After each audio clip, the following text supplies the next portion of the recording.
You're listening to Cottontail's podcast, part of the Silicon Valley Black Project, which produced the documentary film A Place at the Table about the Black pioneers of Silicon Valley. A Place at the Table can be viewed for rent on Vimeo.com on demand /A Place at the Table STEM. Through Cottontail's podcast, the Silicon Valley Black Project will continue to recognize the contributions made by African Americans. We will be featuring African American professionals, technologists in the fields of engineering, administration, and entrepreneurial pursuits from the past and present. We're talking to retired business executive turned writer John Hill. Before becoming a writer, John Hill led the Silicon Valley human resources professionals in implementing affirmative action programs in some of the largest corporations in Silicon Valley, and finally for the city and county of Los Angeles. Well, since you've been retired, I'm sure you had time to think about who you are, what you are. Obviously, when I read your first book, I said, "Oh yeah, this guy's done some stuff." But were you born in Fresno County? No, I was born in Hawthorne, Nevada. Okay. All right. So, what brought you to California, my dear? My family was worked for the government during World War II. Mm-hmm. The government would send you to certain different places to work. So they happened to be in Nevada when I was born, and but we came back to Sacramento. They said in about 3 months. So I only stayed in Nevada for about 3 months, and then they lived in Sacramento, and then the war ended, and so they lost all those jobs working for the government. Yeah. And so that's when we ended up as migrant farm laborers. Now, what year were you born? I was born in 1945, 3 months before the war ended. All kind of trouble, weren't you? Just your mama lost her job, your daddy lost his job, and here comes. He worked there too. They all worked on the defense. They all worked for the Department of Defense. What child were you? What number were you in the? I was number. Let's see. There were 6 older than me, and there were 6, I think. There was, and then I was number 6. Okay, and then how many were born after you? 4. 4 more. Okay, so 10 children in the family. There were 10 others, but my brother Glenn Arthur, he passed away in 1947. Oh. He drowned. Oh, did he? Oh my goodness! What, in a river or a swimming pool? What? Yeah, he drowned in the aqueduct right there in Los Banos. How old was he when he passed? 6. Oh my, that's too bad. That had to be horrible for the family. Oh yes. Yeah. So you're in Los Banos, working. When did you get to Fresno? How did you get to Fresno? Fresno was a long ways off. From the time I was born, because we following the crops, we were mainly in all of those cities, the small cities: Fireball, Los Banos, Huron, Hanford. Riverdale. You ever go to Riverdale? Yeah, we lived in Riverdale. That's where we were, and so my mother left in 1952 or 53. She left, and my father was trying to take care of 9 children by himself, and then he got into some trouble with the police, and he was arrested, and he told them, I have 9 children, and they're out on a migrant labor camp in Huron. And so the county of Fresno came out and got all 9 of us and put us under the county of Fresno, and then they put us in a foster home. Wow. That's how I ended up in a Fresno in a foster home. In a foster home for them. So tell me about that experience there. How was yours? We arrived as 9 children in 1955. And I still remember my foster mother coming around the corner there at the welfare office. And we looked up, and she came up and said, "My name is Mrs. Seals, and I'm going to be your mother." And we were like, oh. And all 9 of us, 8 of us, because Thomas was living with my grandmother at the time. So 8 of us we all get in her car and we all drive out to her house. And we met my foster dad. He was Reverend James Seals. He was a pastor here in Fresno. Mm-hmm. They were the greatest people that I ever met in my life. Mm. They took 8 children, never split them up, and would not separate them. And they raised us very religiously, but with love and kindness and gentleness. And the first morning after we had arrived, I remember we all went into their bedroom and jumped into bed. And then the next day we did the same thing. They kept saying, "Why are you guys always come into our room in the mornings?" We said, "We want to make sure y'all still here." Because everybody who took us had left us. So our daddy had left, my mama had left, our grandma. So we were like, let's go make sure they're not gone yet. And so they said, we're not going anywhere. But when you're raised by foster parents, you have to, at some point in time, you come to the point where they become your parents. Yeah. And it took me quite a while. Because I was always skeptical of something. They're going to do this, and to me, they're going to hurt me this way. And Mom sit and told me one day, she said, the only thing you have to do is to go to school and get good grades. You don't have to work. If you don't want to, you don't have to do this. You just have to obey, go to church and go to school and get good grades. And so as a foster kid with 9 years in foster care and the first 3 to 4 years of grammar school, I went to 20 schools. Wow. I went to 20 different grammar schools because we were migrants. We moved. We didn't stay in one place. Mm-hmm. So we migrated all the way up to Oregon, Washington State, and all the way back down again, all the way to Bakersfield. And so when I learned to read at 5 is how I kept up, because I could read. Okay. And so I would take books and I just keep reading and reading and reading. And then in those days when you went to grammar school, they gave you books, remember? Right. You got books and paper, pencils, you got everything. Right.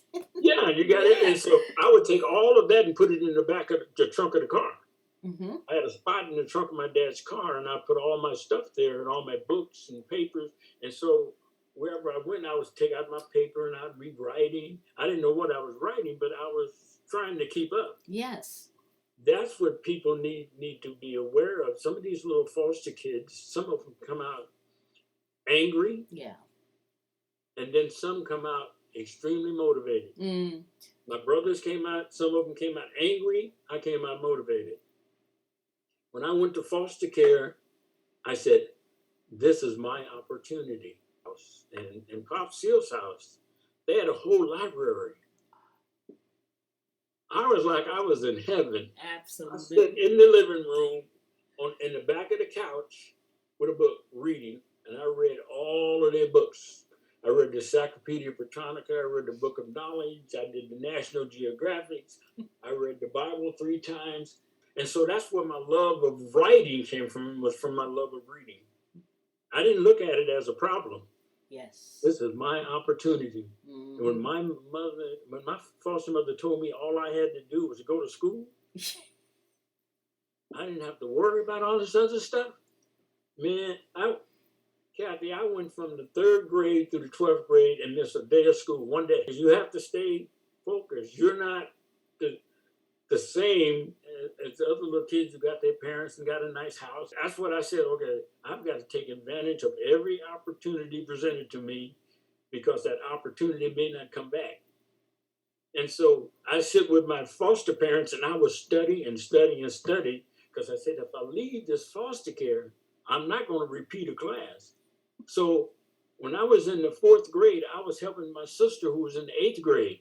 I was doing her homework. I was doing my brother's homework in the 7th grade. But you're not going to flunk me again. Y'all need to understand that. It's not a fear that they're going to take me away from here. Yeah. I got to be ready. I don't know how I had that in me or where it came from. I think it's self-motivation. I no idea. self-motivation, and just pure intelligence. Yeah. Those two things. Well, you called yourself the dreamer in the field for a reason. You were dreaming about getting out of those fields. I knew that at 18, you have to go out, you have to leave foster care. Okay. So at 17, I start preparing. Okay, I'm going to be 18. If they kick me out, where am I going? So I called my godmother, who lived in Los Angeles. And I said, if they kick me out of foster care at 18, can I come live with you and finish high school there? And she said, yeah, come on. They're all set up. So one thing I did when I was on the migrant labor camp, Kathy, I would sit down and talk to the winos. And I say, why did you become a wino? And I said, if you could do it all over again, what would you do? They said, I would go as far as I could in school. Get as much education as you can get. And he said, if you do that, you'll make it.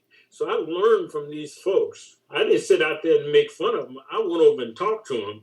And because I wanted to know, what are some of the steps that I'm going to have to go through so I don't end up doing this for the rest of my life. So even as a young child, you saw the humanity in these men. Yeah, and that these were people who something happened because they didn't get, as a baby, you didn't start out this way. So something happened. Cullen County of Fresno came to my foster mother and said, we like him. We think he has an opportunity to go somewhere and to be something.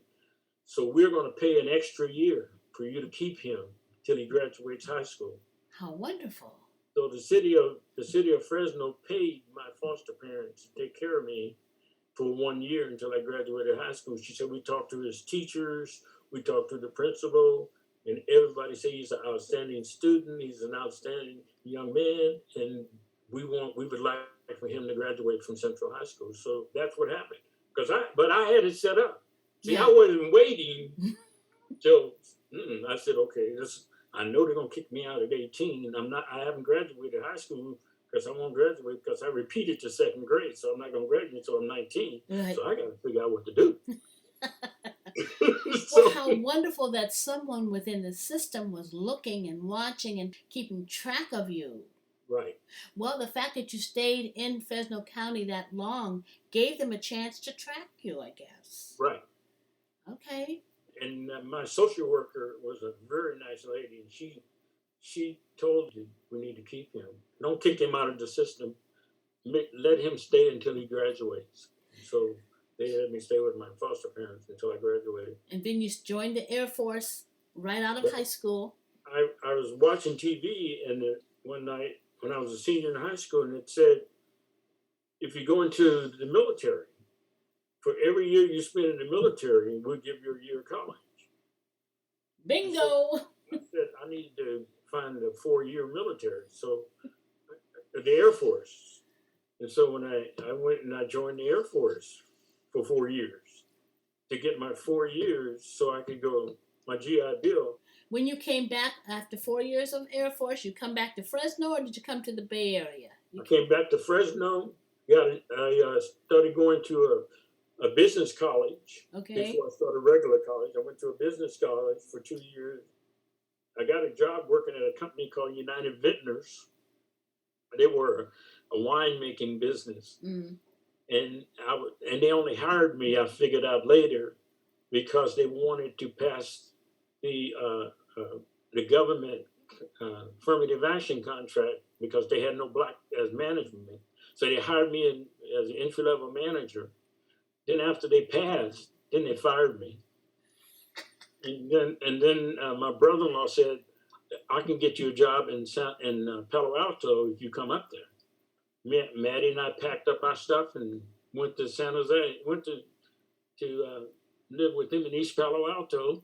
I got a job in Mountain View working at his company. They wanted to hire me as a person working on the floor. And I told them I'll work on the floor until I find a job working in what I want to work in. So they came back, they called me up and said, we have a payroll clerk position open. And I said, I'll take it. So I became the payroll clerk, working for the personnel manager. The personnel manager left, and then the vice president, who I became very good friends with, told me, I want you to be the personnel manager, but you don't have a degree. So I told him I'll go get one.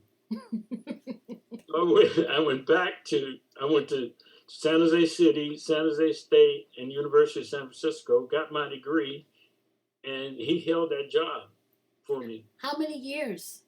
4. I'll be damned. Everybody wanted that job, and he said no. So were you working in the job while you went to school? Yes. So you went, okay. He hired me as assistant personnel manager, and then just before I graduated, he promoted me to the personnel manager. Okay. And then I got my degree, and then I got calls from all kind of companies, and then I went to work for FMC. Yeah. I started on my degree in 1972, and I graduated in 77. And so that's pretty good for full time, working full time. All at night. Yeah, that's pretty working good. 8 hours a day, all at night. Now, kids are in school that long now, going full time. The way these schools are set up. Yeah, his name was Terry Brown. He was the best friend I ever had, and he was white. Mm-hmm. And he and I became very close. And they would say, he said, no, I want him. I'm going to see if he's going to do what he said he was going to do. Mm-hmm. And that is graduate college, and I did. So that was his motivation, make me stay motivated to graduate college. And so that was a twofer. 2 people learned right there. You learned how to stick to it, get it done, and he learned, do not judge a book by a cover. That's right. This little brown man is gonna do it, and you did it. And he kept his word. He gave me that job. All right. And I was a junior in college. He promoted me to personnel manager. How much has America missed by discriminating against Black people, or Latino people, or Asian people? Where would we be as a country if everybody was given this chance to go the full capacity of what they could do? We would be so far ahead. No country on the world that could touch us. That's true. But racism and prejudice held this country back. That's our Achilles heel. And that is the thing that's eating us alive right now. If I become the head of something, I'm still an American. Thank you.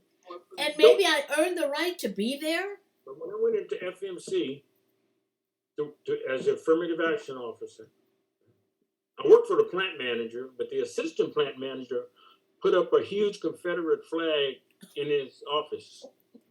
What was his purpose? His employees came to me and said, did you know he put up a Confederate flag in his office? I said, no, he didn't. Yes, he did. I walk into his office. I mean, it was the whole wall, Kathy. Yeah. Behind his desk, the whole wall. And I told him, that comes down. You can't make me take that down. So I walk into the plant manager's office. I said, I'm giving my resignation. He goes, why? Either that flag comes down or my resignation stays on your desk. And then I'll be at OFCCP this afternoon. Uh-huh. He walked into his office and he tells him, that comes down. Were you the affirmative action officer at FMC? I was the first affirmative action officer at FMC. How many other companies were you the first? I was the first at FMC, Plantronics in Santa Cruz, Rome Corporation, ROLM, the first Black affirmative action officer for the county of Santa Clara, and I was the first Black affirmative action officer for the county of Los Angeles. So when you got in there, Johnny, and you were the first Black affirmative officer, what changed in that organization? In which one? Any of them. So when you came into those companies and you were the first, what kinds of conflicts did you come into? What I came into was a conflict of people not understanding what racism and discrimination was all about. Mm-hmm. They just felt that we hired the best and the brightest. Uh-huh. But if you don't have any Blacks, and you don't have any Latinos, and you don't have any women, are you saying that those 3 groups are not the best, are not the brightest? They can't be the best, and they can't be the brightest? Mm-hmm. Well, we just want to get the best people. Then how can you get the best people if you are leaving out 50% of the country? I say you can't.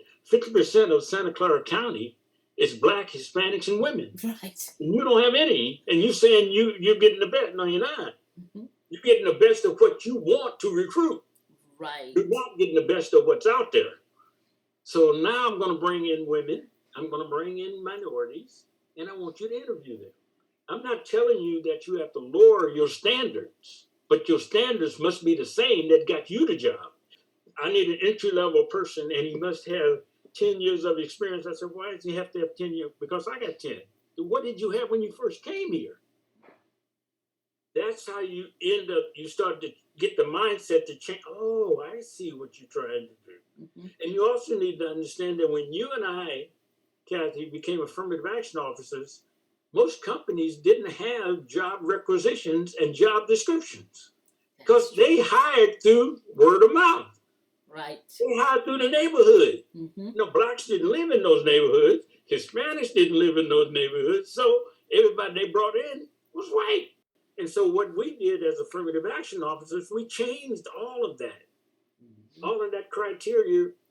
And what happened was that we said, well, you can find smart people at Tuskegee, at Morehouse College. Dr. King went to Morehouse. Mm-hmm. You can find them. They didn't go to Black colleges. It wasn't until Black people came into those jobs that all of a sudden they started going to the Urban League Convention, NAACP Convention, women's conventions. So all of a sudden you changed the mindset. And when I left FMC, they got very upset. All the white people got upset. They said, every time we get a good person who understands and trying that, they come and take them. And so I moved into corporate within a year, where it became over the half of the United States. It was changing that mentality and getting them to understand, I don't want you to lower your qualification. I just want the qualification to be equal. And I want you, if a Black person walks in, I want you to treat him or her the same and give them the same. See, a person can't become successful on the outside. You have to get them into the company. Mm-hmm. That's how they become successful. They give it an opportunity. And all women and minorities want is a chance at that opportunity. Right. Once you start breaking down, well, you can't fire them. Where's it written that you can't fire a Black person? Right. Well, you can get sued. I said, you can get sued for firing a white person. Right. If you and your buddy or you and your brother-in-law go fishing on Saturdays and he missed work on Friday and you don't count it, then the Black person comes in, he missed work on Friday. Then you say, well, you're missing too many days. You're not treating people fair. Right. You have to treat people fair, and then you can terminate people who are not performing. Oh, that's how it works. Yes. So yeah, I changed all of the organizations, the County of Santa Clara, County of Los Angeles. I put together my own program called Unlearning Prejudice, because that was the biggest issue that people faced in this country, was not unlearning racism. See, most people are prejudiced. And they around here calling everybody racist. You're racist. I say, what is a racist? You have no idea what a racist is. Racism is not about race. Racism is about power and control. Yes. And what you're looking at is a person who's prejudiced, and he turns that prejudice into action. Mm-hmm. That's called racism. In other words, you can hate me all you want, as long as you promote me and I keep my job. And I don't care if you don't like me. But if you take it out on me at work, that's discrimination. Right. And they go, I said, yes. So unlearning the prejudice that you have been taught, and don't say you haven't been taught it. Mm-hmm. We all have. My father told me, beware of white people. Don't ever trust them. Don't ever become their buddy so much that you turn and you trust everything they do, because they're going to get you. That's what he told me. So I'm sitting around here waiting on these white folks to get me. And when they didn't get me, it was like, wait a minute. They're treating me fair. I mean, they're treating me, wow, wait a minute. But it's there, you know what I'm saying? Exactly. It's there. I had a white guy tell me, he goes, The reason I don't hire black people is because when I was a kid, they beat me up. Really? Black kid beat you up, so you're going to hold that against 40 million black people. See? And I said, when you fire a black person, that does not mean you can't hire another one. I said, you fired white people. How many white people did you fire this year? Did you go out and hire another one? Why? But if a black person does bad, we all have to walk on eggshells because if we don't, no other black person will ever get an opportunity. Exactly. Johnny, you didn't start off as wanting to be or being a affirmative action officer, obviously, because we didn't even have, well, we had affirmative action when you probably started, but I'm sure you didn't start off as that. What led you into that field? I'll tell you what led me into the field. I started working in personnel, and I started seeing the different issues. And then I went to San Jose State, and I took a class in affirmative action with Dr. George Whaley, who you know. Yeah. And Dr. Whaley taught me in that class, and I decided, and after that class, I wanted to work in affirmative action. That's where I wanted my expertise to be.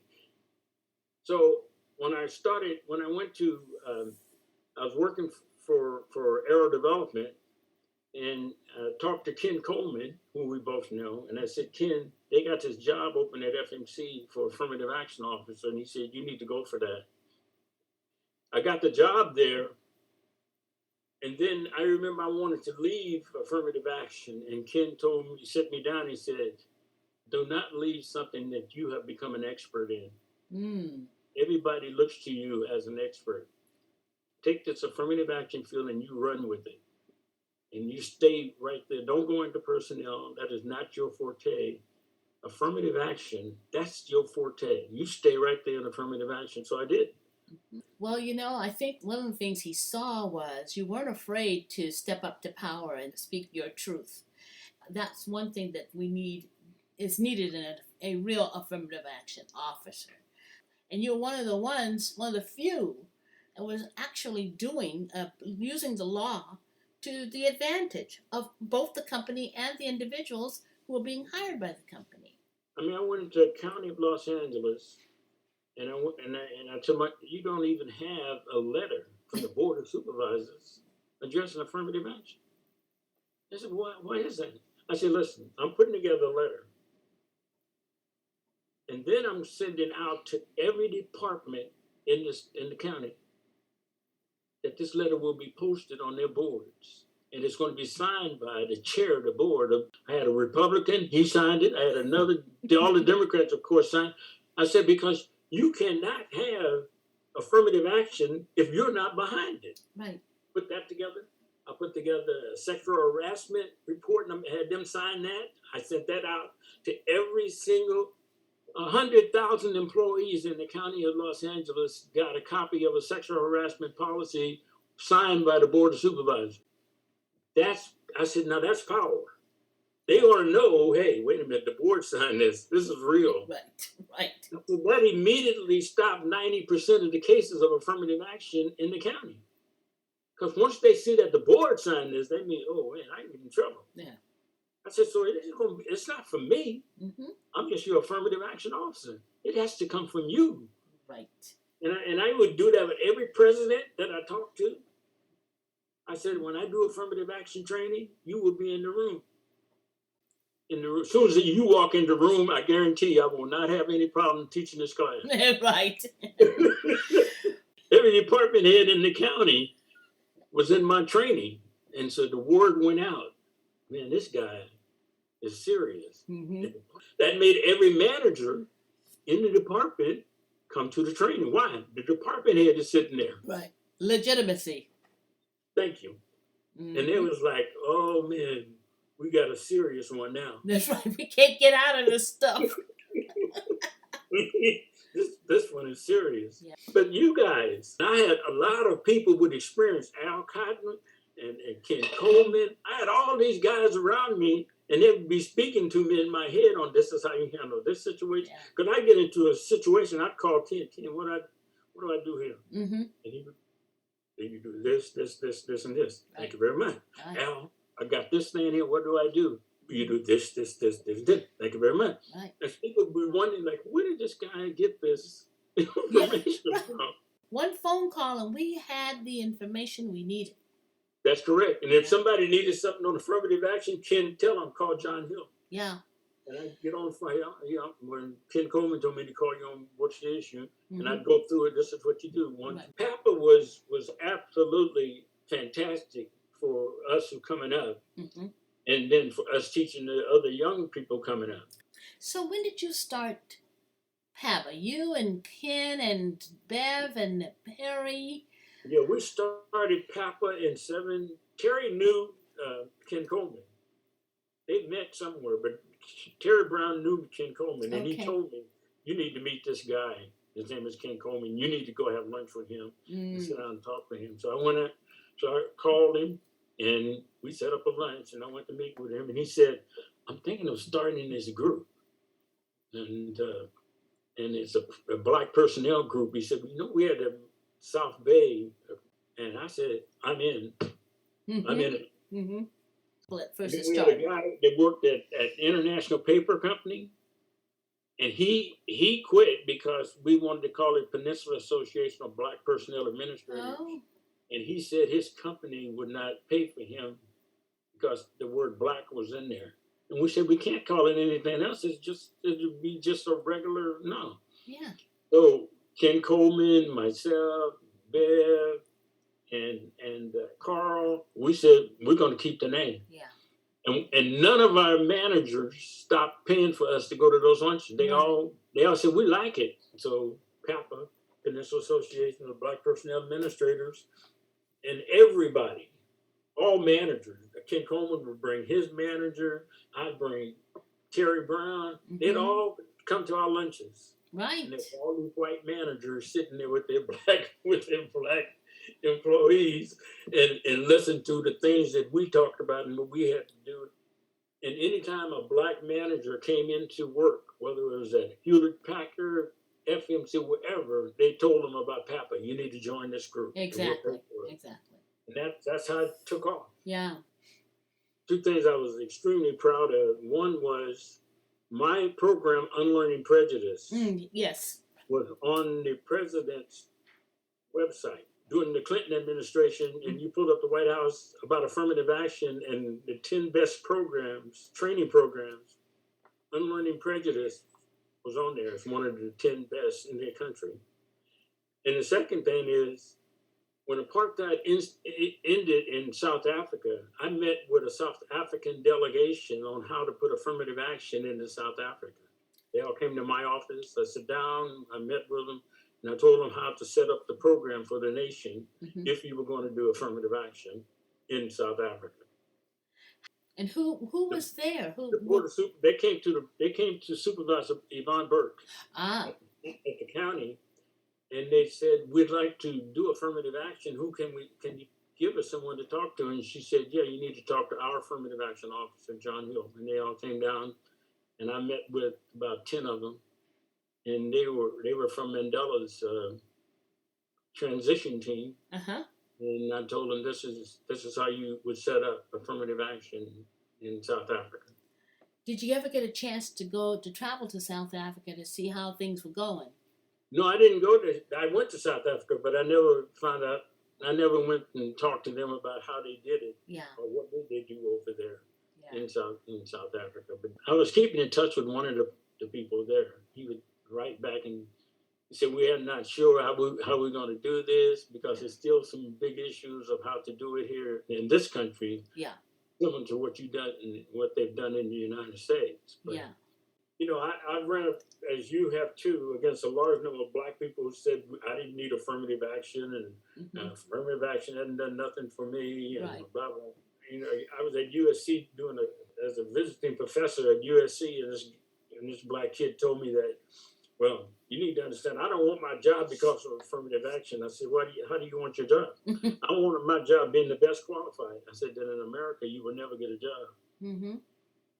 He looked at me like, I said, white people are never going to make you the best qualified. So you need to, first of all, that's what you need to understand. You will not be the best qualified. Right. will be qualified. Mm-hmm. But the reason that you didn't, there are systems now in place that make sure you get your foot in the door. See, that was, even though I say your mother and father or uncle and aunt and grandmother and grandfather were very smart, intelligent people, they couldn't get in the door. Right. That's the only reason they didn't become successful in corporations, because they could not get in the door. It wasn't that they were not intelligent. And so you need to understand, affirmative action opened the door so you could get in and explain yourself. And then it was up to you to do Yeah, your job. Yeah. And the And so- problem was, if the other tribe is saying, yeah, but we're lowering our standard, and That's if you correct. accept that from the other tribe, then all the work we did getting you there goes for naught. So when I heard young people say, I don't want to get in for affirmative action, excuse me, that's just one way of getting in. That's correct. Okay? That's No one correct. can make you successful. That's up to you. No one comes in and says, oh, by the way, because you're a black person, let me do this for you. No. That's correct. That's correct. No, they're not going to do that. Yeah, we got into college through affirmative, but it didn't graduate us. No, we had to do that homework. We had to turn in those papers. You're not doing what. See, Dr. King felt that blacks would bring in other qualified blacks. Just like every other group does. Just like every other group does. Everyone does that. Of course we would do it. We Right. we knew we were opening doors for other people. I got to get them in. He said, I got to get them in there. And I said, so people would walk to you, and I don't want kids to make fun of you because they say you only got in because of affirmative action. You said, yeah. That was it. But I would have got in on my own if your father hadn't been so racist. We had to pass a law to get me in here, to give me the chance that you've had all your life. That's correct. The first company that you were affirmative action officer was FMC? With FMC, I was a personnel officer at Aero Development. Okay. And then FMC. But the first company I went to work was the affirmative action officer, and it was for one of their plants. It was for the automotive, the plant where they built the tanks. Okay. We call them armored personnel carriers. It was the biggest facility there in Fresno. Yeah. I mean, in San Jose. San Jose. So, in that little plant, did you ever have to go toe to toe with some of those managers there? Yes, all of them. Everyone. When I first got there, all of them. Because they had these. Very, very few who wanted affirmative action. I see. And so I went toe to toe. I'm going to hire anybody I want to. I said, fine. We'll take a look at it after you make the hire. Did they not understand that the federal government was controlling the contracts that come into that company, and that the federal government had said you have to do this? They did not understand.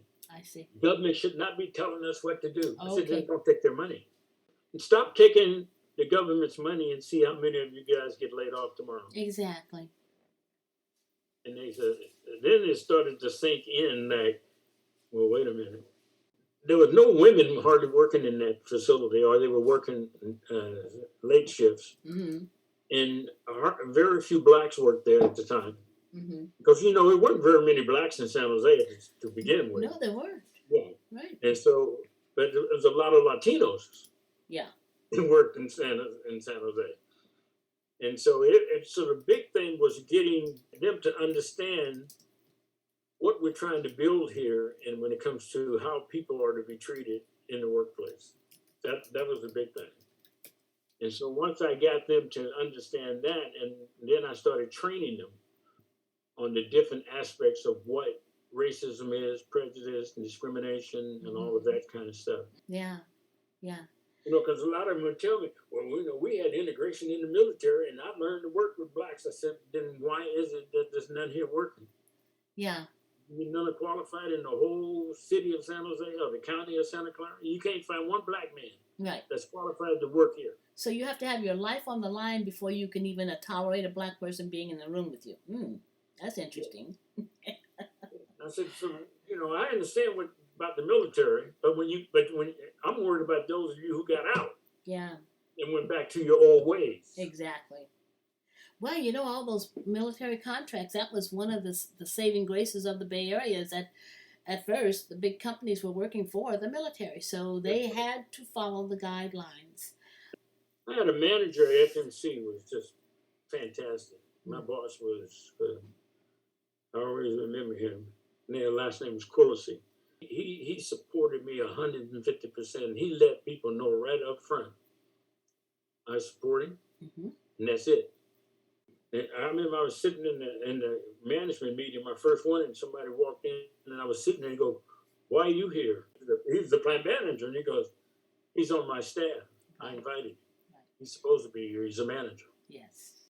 See, here's the thing that the powers that be are trying to convince us, and I think all media, not just the far left, but the right too, MSNBC, NBC, CBS, all of them, they are convinced that this country is completely and totally divided. I know. And I don't buy that 1 minute. It is not as divided as they would like us to believe. It's totally just not. I totally agree with you. Not only the country, the world. The prince married a black woman. I know, isn't that something? It was stone crazy. I know. They show them sitting there smiling, looking at each other with love in their eyes, but underneath it'll say, "The prince isn't happy with Meghan." That's not what it looks like. You know. I'm telling you, it's like, oh my, the vice president of the United States, husband is white. Yeah.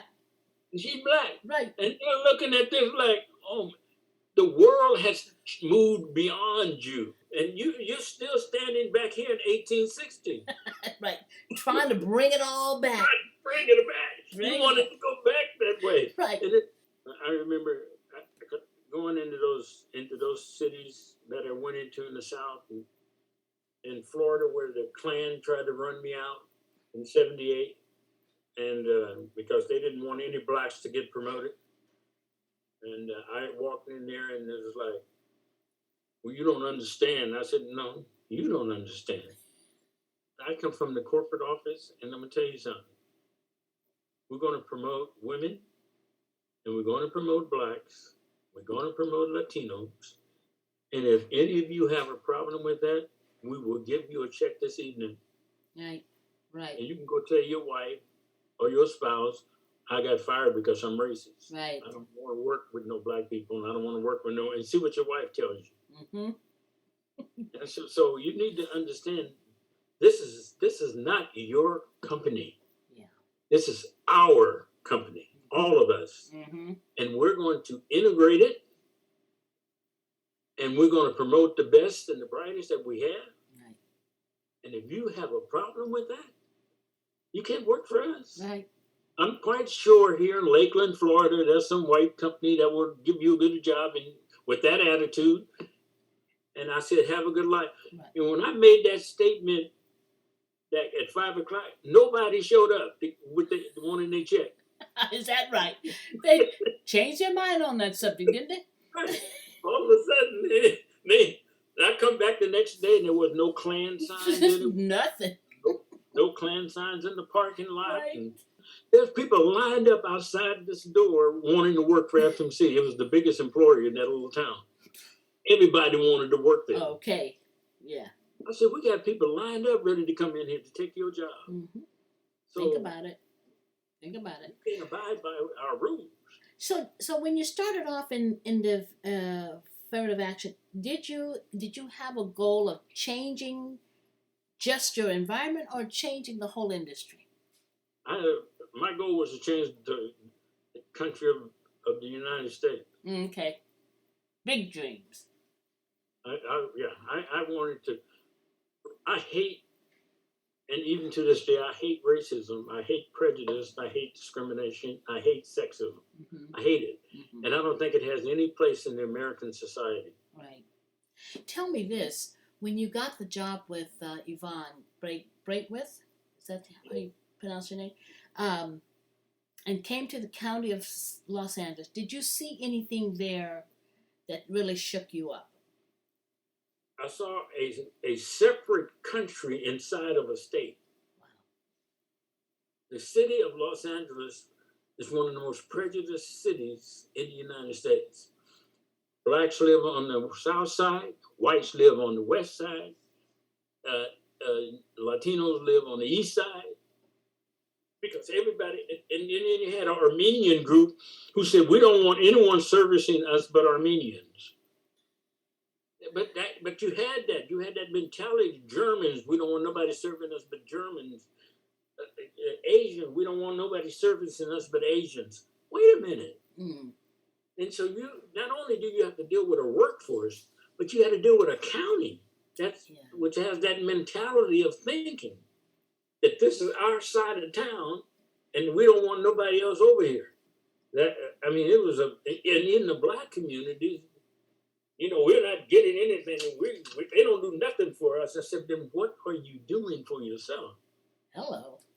I said, you keep voting people in the office. When's the last time you sit down and talk to your elected official? That's you right. got the poorest of the poor. Mm-hmm. You got the worst schools.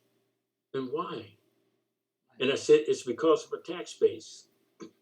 The tax base in South Central was very low. Why? You own nothing. Right. And you have to stop blaming people and pull together as a group.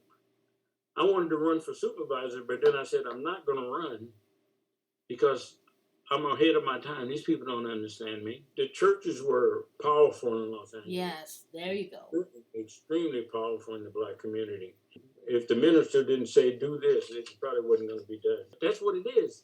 You're up here waiting for your supervisor and your city council person to do something for you. Mm-hmm.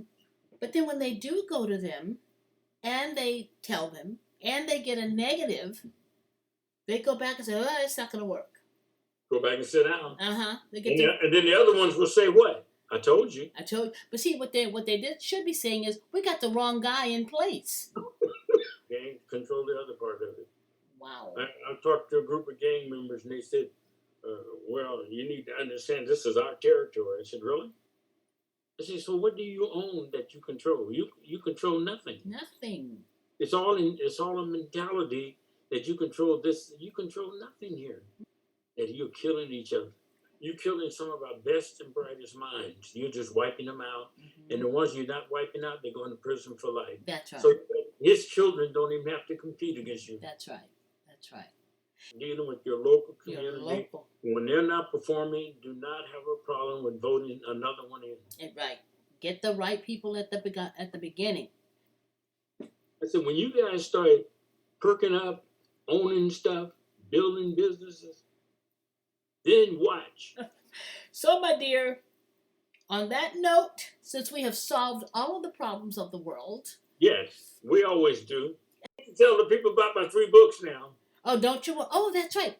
You tell them about your 3 books. You tell them right now, and I'll be sure and edit it in.